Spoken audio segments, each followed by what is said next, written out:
Les bougies japonaises. On fera un commentaire sur ces bougies japonaises et on verra pourquoi elles sont importantes dans l'analyse graphique. Par la suite, on verra les configurations importantes des bougies japonaises. Vous savez, le riz était la principale denrée alimentaire à l'époque. À partir de 1654, les Japonais ont commencé à traiter les contrats à thème sur le riz. Le marché était le Dojima Rice Exchange.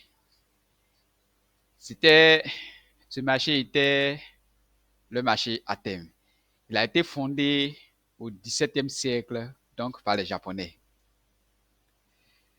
Les Japonais, pour prédire l'évolution des contrats sur le riz, ont développé un modèle d'analyse technique basé sur les bougies japonaises.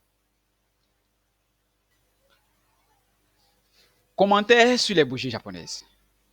Un des premiers traders à avoir utilisé les chandeliers pour prédire l'évolution du prix du riz au XVIIe siècle, qui a développé un système de trading basé sur les bougies, est Munisa Oma. On l'appelait samouraï. À l'époque, c'était un trader respecté. Les gens faisaient ses éloges. Il conseillait le gouvernement japonais sur les affaires étrangères, sur les affaires financières. Ce trader, d'après certains, aurait amassé une fortune considérable en jouant sur le prix du riz. C'était rencontre qu'il aurait réussi l'exploit de plus de 100 transactions consécutives gagnantes. Ces livres ont été écrits à la fin du XVIIIe siècle. Le Sakata Seno et le Sobasani. De nos jours, les principes en chandelier développés par ce trader, c'est-à-dire Oma, sont encore en vigueur dans l'analyse de marché. Son outil d'analyse a été propulsé par Steve Nixon, qui est un ancien analyste technique chez Merrill Lynch. Par la suite, Nixon a réalisé une recherche exhaustive sur ces figures qui étaient jusqu'à la fin des années 80 inconnues par l'Occident. Pourquoi les chandeliers sont importants pour l'analyse des marchés? En regardant un chandelier, nous pouvons obtenir des informations précieuses sur l'ouverture des cours, sur les plus hauts et les plus bas points que les cours ont atteints et les coûts de clôture, ce qui nous donne une idée sur le mouvement des prix. Les bougies japonaises sont efficaces pour analyser et repérer avec exactitude les niveaux d'entrée et de sortie d'un titre. Les bougies japonaises accordent une grande importance au sens de la journée, donc au corps ou à la différence entre l'ouverture et la clôture des prix. Les bougies japonaises permettent une bonne représentation visuelle de la bataille entre acheteurs et vendeurs. Elles permettent de mieux cerner la psychologie des opérateurs. Elles constituent un excellent complément à l'analyse occidentale. Elles donnent de bons signaux d'achat et de vente, mais également des niveaux de stop intéressants. Pourquoi il ne faut pas se limiter aux bougies japonaises uniquement dans l'analyse graphique? Les bougies japonaises ne permettent pas de déterminer des objectifs de cours. Le nombre de configurations des bougies japonaises est important et la maîtrise de cet outil nécessite du temps. Les bougies japonaises présentent de nombreux faux signaux qu'il convient de filtrer en s'aidant d'autres outils d'analyse. Formation d'un chandelier. L'écart entre le coût d'ouverture et le coût de clôture est appelé corps ou body et ressemble à une bougie. Okay? Les extrêmes sont représentés par un simple trait vertical. Ces extrêmes sont appelés les ombres ou shadow en anglais. On va voir une illustration. Voilà une morphologie. La morphologie des bougies japonaises. On peut voir un long corps, un petit corps Voilà. Vous voyez les couleurs. Voilà comment une bougie japonaise se présente. Formation d'un chandelier. Ici, voilà un peu comment le chandelier se forme, comment il se présente. Nous avons le corps et les traits ce sont des extrêmes. On appelle ça des mèches. Et le coup d'ouverture, il est là. Il a clôturé ici. Mais il a atteint ce sommet avant de venir clôturer ici. Et aussi, il est revenu par là avant de venir clôturer ici. Donc ici, les différents sommets, les plus hauts et les plus bas que le coup a atteint. Et comme le corps est venu se clôturer ici, on les appelle simplement des mèches. OK? Les ombres au queue. Voici un exemple de mèche. Nous avons ici la mèche supérieure et la mèche inférieure. Donc ici, peu importe la couleur, mais voici la formation des mèches. C'est comme ça les mèches se forment. Concrètement, voici une bonne présentation de bougie. La première flèche, c'est le coup le plus haut de la journée, le coup le plus haut que la bougie a atteint dans la journée. La seconde flèche, ça c'est l'ouverture, le coup d'ouverture. Ensuite, le corps qui est là, ça c'est le corps du chandelier. Ensuite, ici, ça c'est le coup de clôture. Finalement, ici, le trait vertical qui est là, la mèche, ça c'est le coup le plus bas de la journée. Ok, voilà de façon succincte la présentation d'une bougie. Si la fermeture est au-dessus du prix d'ouverture, nous pouvons dire que le chandelier est haussier, ce qui signifie que le marché est en hausse dans cette période de temps. Les chandeliers haussiers sont toujours affichés sous forme de chandelier blanc, mais la couleur n'a pas d'importance. Vous pouvez utiliser la couleur que vous voulez. Le plus important est le prix d'ouverture et le coût de clôture. Si la fermeture est inférieure au prix d'ouverture, on peut dire que le chandelier est baissier, ce qui indique que le marché est en baisse dans cette session. Les bougies baissières sont toujours affichées sous forme de chandelier noir, mais ce n'est pas une règle. Vous pouvez, vous pouvez trouver différentes couleurs à utiliser pour vos chandeliers. Les lignes fines au-dessous ou au-dessus des corps sont appelées ombres. C'est ce qu'on avait vu. Un long corps se réfère à une forte activité de vente ou d'achat. Si un chandelier a une mèche en dessous du corps avec une longue queue, cela indique que les acheteurs sont plus forts et prennent le contrôle du marché au cours de cette période. À l'inverse, si un chandelier a une mèche au-dessous du corps avec une longue queue, cela signifie que la pression de vente contrôle le marché au cours de ce laps de temps choisi. Un corps court et petit indique un très peu d'activité, soit de vente ou d'achat, dans cette période. Les chandeliers japonais avec une ombre courte indiquent que la plupart des intervenants se bornaient à proximité de l'ouverture et du coup de clôture. Si un chandelier a une ombre supérieure longue, cela signifie que les acheteurs semblent ne plus avoir le contrôle, ne plus avoir la main. Et les vendeurs ont conduit le prix vers son cours d'ouverture. Mais cela ne suffit pas pour constituer à lui seul une décision de vente à découvert. Si un chandelier japonais a une longue ombre basse, cela signifie que le prix a touché une zone d'achat, ce qui a conduit le prix vers son cours d'ouverture, conformément au modèle de chandelier qu'on a vu précédemment. Nous allons voir maintenant quelques configurations de bougies japonaises. Nous allons voir les avalements. Il y en a deux types.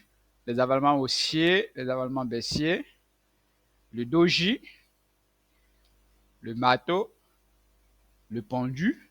Nous allons voir l'étoile filante, l'étoile du matin, l'étoile du soir, le harami, les bas de Bruxelles ou pinces de Bruxelles.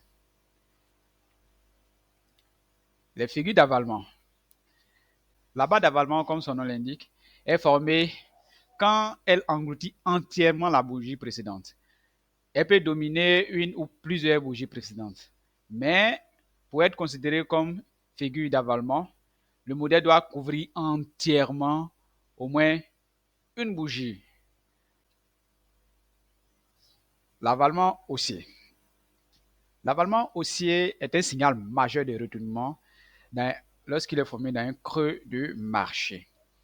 Il est composé de deux bougies de couleurs différentes. Une bougie, selon la couleur que vous avez choisie, une bougie noire suivie d'une bougie blanche qui couvre entièrement la bougie de la veille. Les ombres ne sont pas pris en compte dans cette configuration.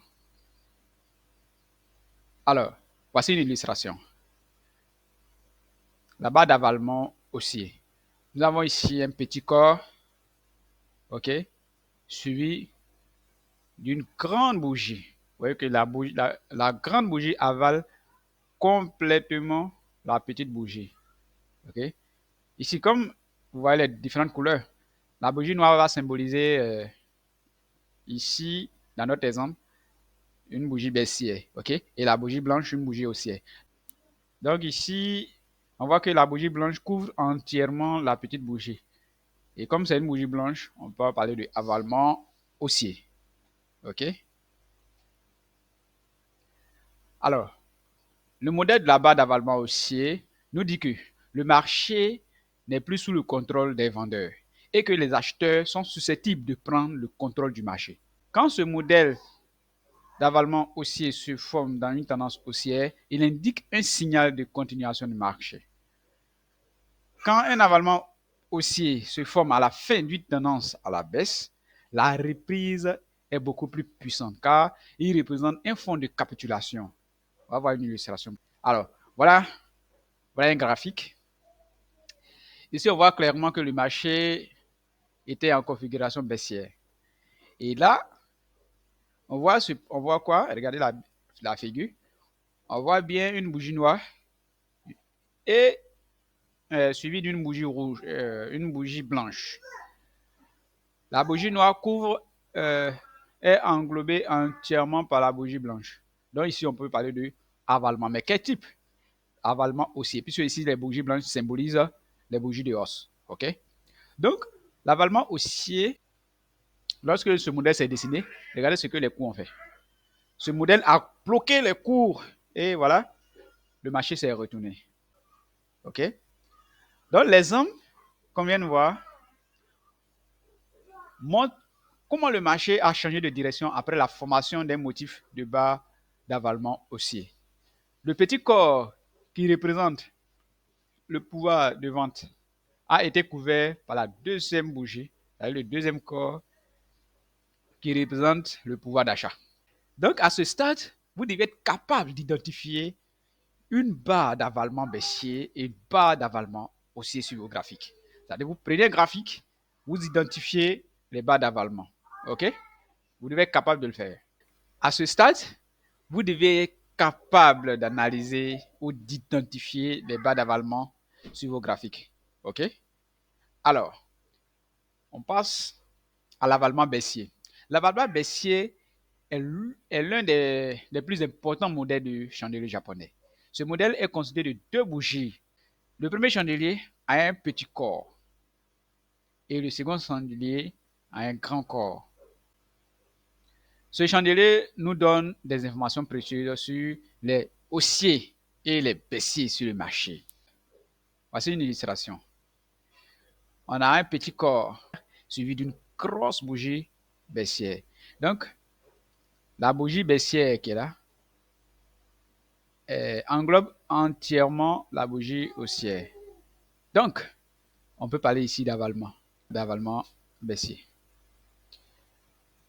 Dans ce cas, dans le cas d'une barre d'avalement baissier, ce modèle nous dit que les vendeurs sont dans le contrôle du marché.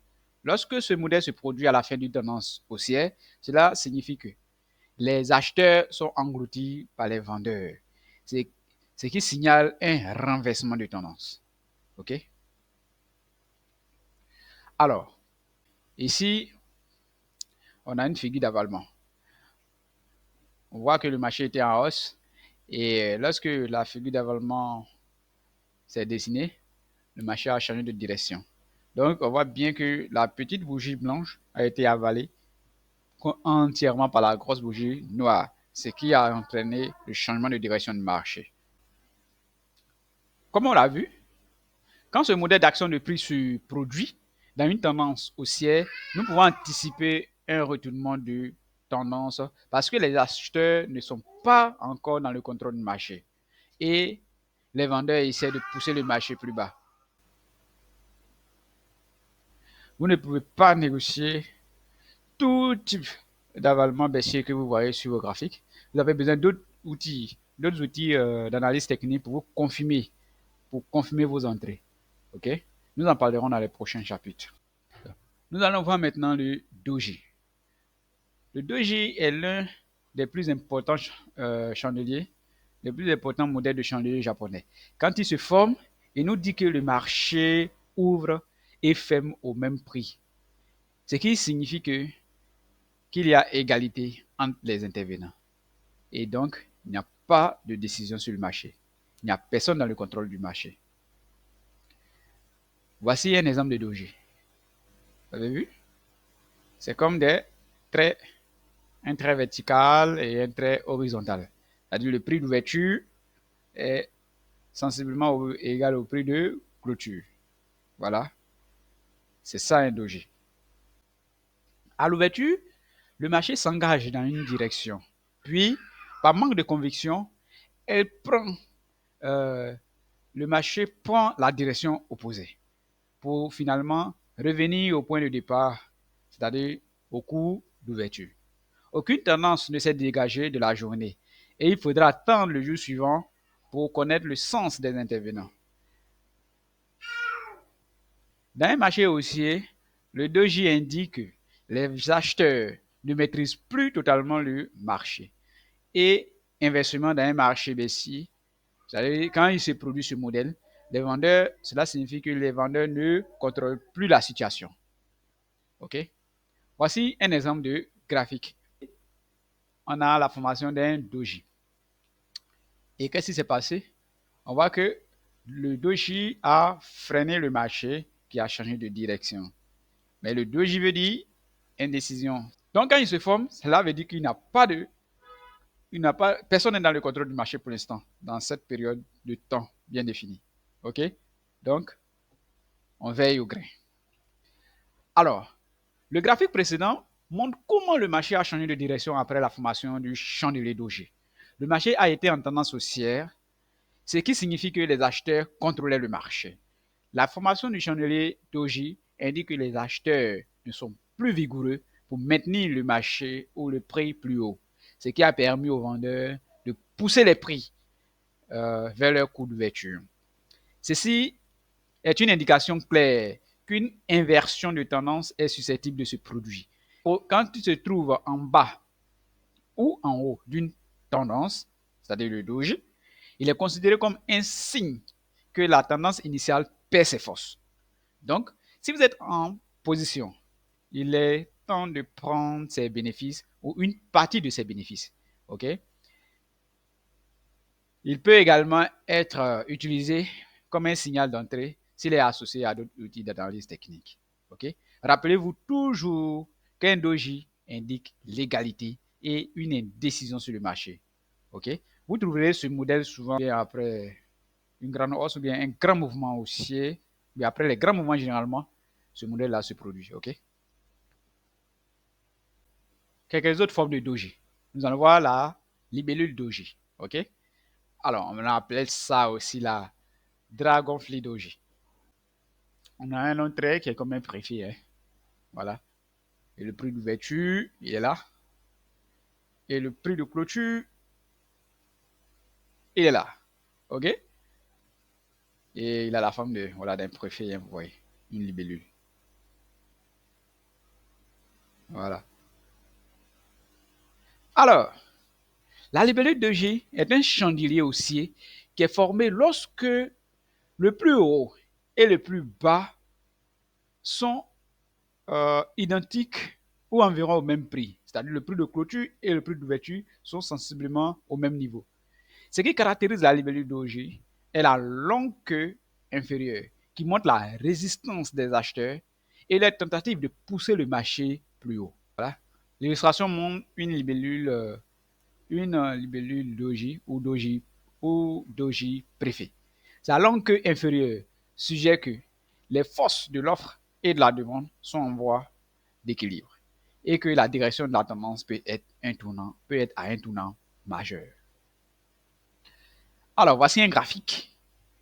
Un graphique qui montre où on peut identifier un doji préfet ou libellule doji. Nous voyons que le marché était bien en tendance baissière parce qu'il y a plus de bougies noires que de bougies blanches.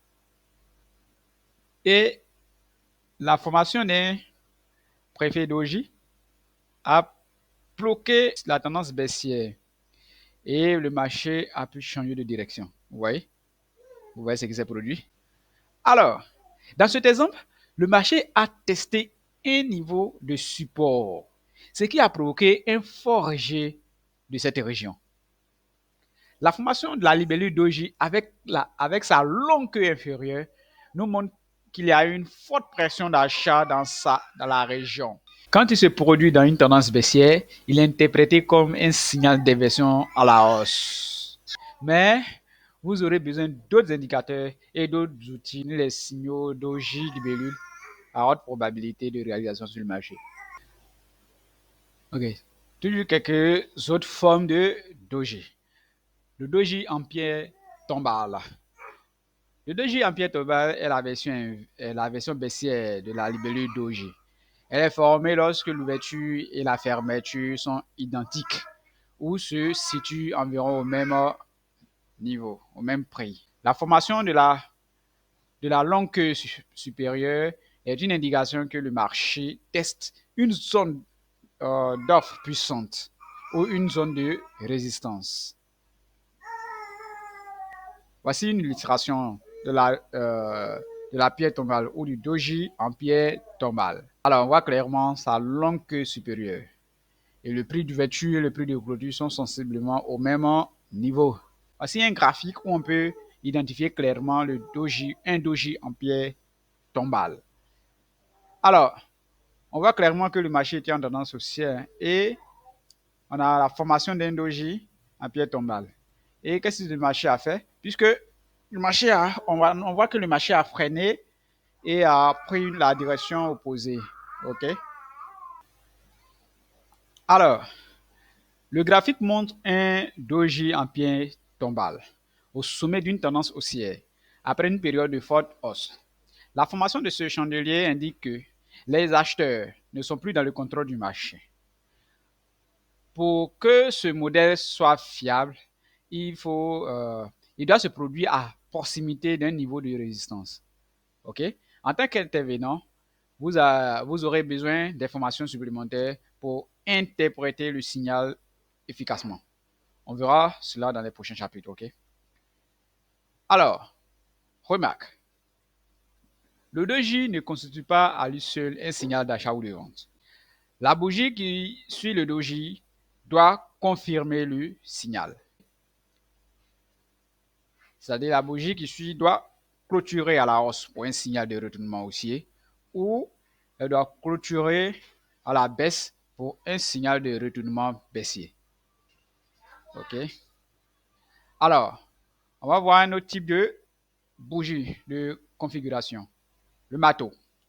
Le matot est un chandelier d'inversion de tendance quand il se produit au fond d'une tendance baissière. Ce modèle de chandelier se forme lorsque les vendeurs poussent le prix vers le bas, mais ils sont rejetés par les acheteurs et le marché vient. Le matot est formé par un petit corps blanc ou noir et une ombre. Plus l'ombre basse est longue, au moins deux fois la hauteur du corps, et plus le matot haussier sera significatif. Le matot devient après une tendance baissière et entraîne une reprise et parfois même un retournement haussier. Comme pour le doji, il faudra attendre la prochaine bougie pour confirmer le retournement de tendance. Aucune position ne doit être prise si la bougie qui suit ne confirme pas la figure. Alors, voici un exemple de graphique sur lequel on peut visualiser un bateau. C'est-à-dire, on voit que le marché était en tendance baissière. Ici, on voit que la première tendance, elle est baissière. Et le bateau a freiné cette tendance baissière. Et on a vu que le marché s'est retourné à la hausse. Donc, la bougie qui suit doit toujours confirmer le signal donné par le bateau. OK? C'est ce qu'on a dit. Dans cet exemple, le marché a été orienté à la baisse. La formation du marteau était un modèle de renversement significatif. La longue queue ou la longue ombre représente la forte pression d'achat dans cette région. Les vendeurs ont essayé de pousser le marché plus bas, mais ce niveau d'achat était plus puissant que la pression de vente, ce qui se traduit par un renversement de tendance. Alors, comment travailler ce modèle? Nous le verrons par la suite. Alors, la psychologie derrière la formation du marteau. Le marteau signifie très souvent une capitulation des vendeurs. Ces derniers ont procédé à des ventes massives, souvent dues au phénomène de panique. Cette figure haussière se caractérise par une forte baisse des cours en début de séance, suivie par une forte reprise en fin de séance et une clôture des cours au niveau d'ouverture. Si les cours ouvrent plus haut le lendemain, cela signifie que les acheteurs ont la main et que le renversement de tendance opéré durant la séance de la veille est solide. Ainsi, plus l'ouverture du lendemain sera haute et plus la figure ne sera pertinente. Le pendu. Le pendu est formé par un petit corps blanc ou noir et une ombre. Plus l'ombre basse est longue et plus le pendu baissier sera significatif. Le pendu intervient après une tendance haussière et entraîne une consolidation baissière et parfois même une correction. Comme pour le doji, il faudra attendre la prochaine bougie pour confirmer le retournement de tendance. Aucune position ne doit être prise si la bougie qui suit ne confirme pas la figure. Ok, voici une illustration de pendu. Une forte pression d'achat et le marché est revenu, clôturé en dessous du plus haut qu'il avait atteint. Après la formation de ce pendu, vous avez vu, vous voyez plutôt le changement de direction. Ça, c'est un exemple de pendu. Le pendu est une figure baissière qui se caractérise par une forte baisse des cours en début de séance, suivie par une forte reprise en fin de séance et une clôture autour des niveaux d'ouverture. Okay? Si les cours ouvrent plus bas le lendemain, cela signifie que les opérateurs qui ont acheté à l'ouverture ou à la clôture de la veille pendu à leur position. Ainsi, plus l'ouverture du lendemain sera basse et plus la figure sera pertinente. Les volumes doivent également être étudiés. Ok? Il faut jeter un œil sur les volumes pour voir si ces volumes confirment la figure qu'on vient de voir, le signal donné par les bougies japonaises. Alors, l'étoile filante.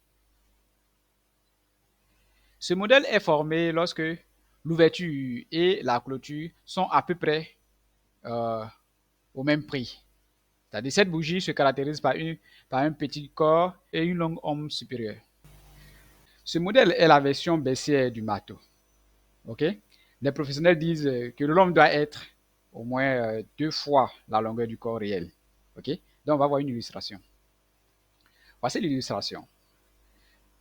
On voit une longue queue supérieure, une longue ombre supérieure, et on voit la formation d'un petit corps. Okay? Et ici, on peut parler d'étoiles. On va visualiser ça, bien sûr, dans un graphique, sur un graphique, pour voir comment on peut identifier ça. L'illustration montre une étoile filante parfaite, ok, avec un petit corps et une longue queue supérieure. Lorsque ce modèle se produit dans une tendance haussière, il indique un signal de retournement baissier. La psychologie derrière la formation de ce modèle est que les acheteurs tentent de pousser le marché plus haut, mais ils sont rejetés par une pression de vente. Lorsque ce chandelier se forme auprès d'un niveau de résistance, la probabilité de réalisation est grande. Voici un graphique sur lequel on peut identifier une étoile filante. On voit que le marché était en forte tendance haussière et là, on peut identifier une étoile filante. Et cette étoile a freiné le marché qui a changé de direction. OK?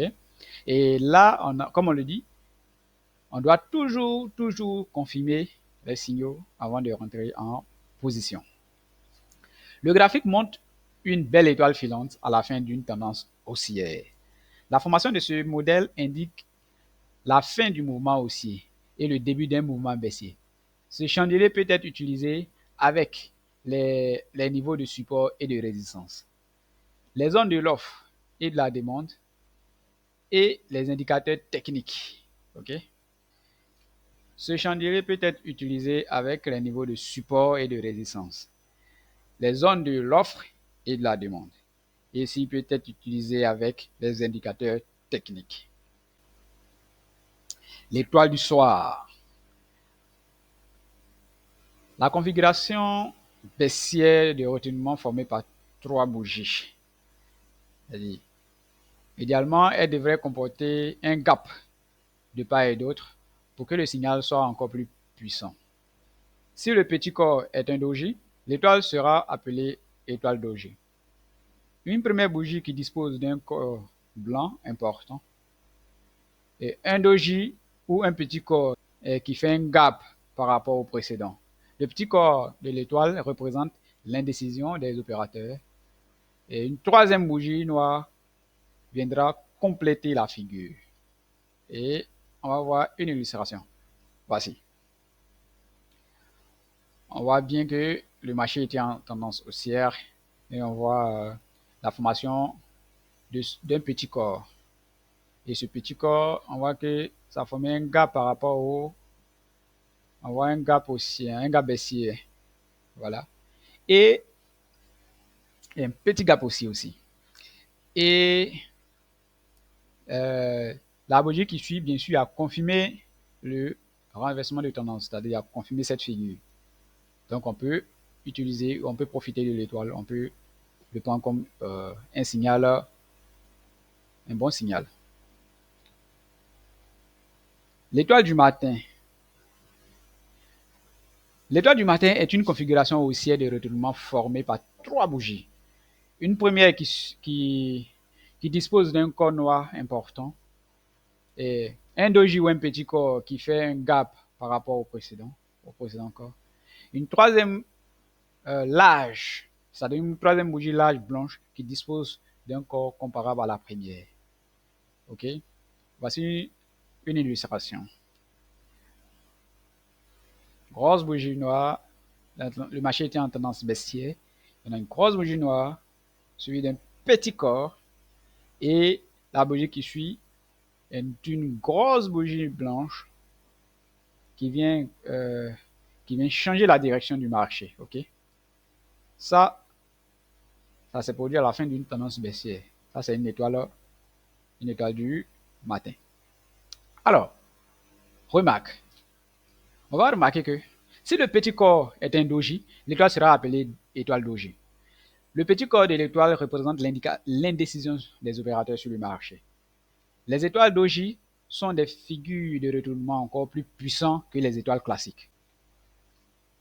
Alors on va voir un autre motif, le harami, le motif harami, ou là-bas à l'intérieur. Le modèle harami, harami veut dire enceinte en japonais. Il est considéré comme un modèle d'inversion et de poursuite. Et il se compose de 2 chandeliers.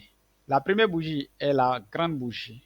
Elle est appelée bougie mère, suivie d'une petite bougie que l'on appelle le bébé de la petite bougie. Pour que le motif harami soit valide, La deuxième bougie doit se former à l'intérieur de la bougie précédente. Ce modèle est considéré comme un signal de retournement baissier quand il se produit au sommet d'une tendance haussière et il est un signal haussier quand il se produit au fond d'une tendance à la baisse. Voici une illustration. On voit la première bougie, deux bougies de couleurs différentes. La première bougie, c'est la grande bougie, on l'appelle la bougie mère. Et la deuxième bougie, c'est la plus petite bougie, mais elle se forme à l'intérieur de la grande bougie. Donc ce modèle est un modèle Arami. Voici une autre configuration. On voit que pour la bougie mère, ouais, on a pris des couleurs différentes. Hein. La bougie mère, c'est elle qui est grande. Et la deuxième bougie se forme à l'intérieur de la bougie mère. Et ce modèle est un modèle d'Arami. Le corps le plus petit est totalement couvert par la bougie précédente, bougie mère. La bougie Arami nous dit que le marché est dans une période d'indécision. En d'autres termes, le marché consolide. Ainsi, acheteurs et vendeurs ne savent pas quoi faire. Personne ne contrôle le marché. Lorsque ce chandelier se produit au cours d'une tendance baissière, haussière ou baissière, il est interprété comme un modèle de continuation. Il donne une bonne occasion de se joindre à la tendance. S'il se produit au sommet d'une tendance haussière ou au fond d'une tendance baissière, il est considéré comme un signal d'inversion de tendance. Voici une illustration sur un graphique. Alors ici, on voit un graphique où on peut observer deux aramis. Ici, au bas, on voit un arami haussier. On voit que le marché était en tendance baissière. Et après, on voit ici quoi? La formation d'un modèle Arami. La première bougie, grosse bougie mère. On voit la seconde bougie se forme à l'intérieur de la grosse bougie. Et ce modèle, on a dit que c'est un modèle d'indécision et ça a permis au marché de se retourner.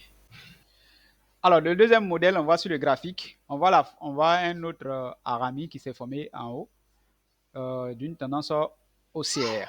Donc, cela a permis au marché de freiner et de changer de direction. Ok, ça on peut appeler ça un Arami baissier. Ok, en anglais, bearish Arami. Voyons les changements de direction de tendance après la formation du modèle Arami. Le premier motif, le Arami haussier, s'est produit au fond d'une tendance à la baisse. Les vendeurs ont poussé le marché à la baisse. Soudain, le prix commence à consolider, ce qui indique que le pouvoir de marché, le pouvoir de vente qui contrôlait le marché n'est plus en position de force. Le harami haussier est à l'opposé de la hausse. Il a eu lieu dans la partie supérieure d'une tendance à la hausse, indiquant que la domination des acheteurs est terminée et le début d'une tendance à la baisse est possible. Lorsque ce modèle se forme lors d'une tendance haussière ou une tendance baissière, il indique un signal de continuation. Ok? Nous étudierons comment utiliser ce modèle d'action de prix dans les prochains chapitres. Les barres de Bruxelles. Nous allons voir maintenant les barres de Bruxelles.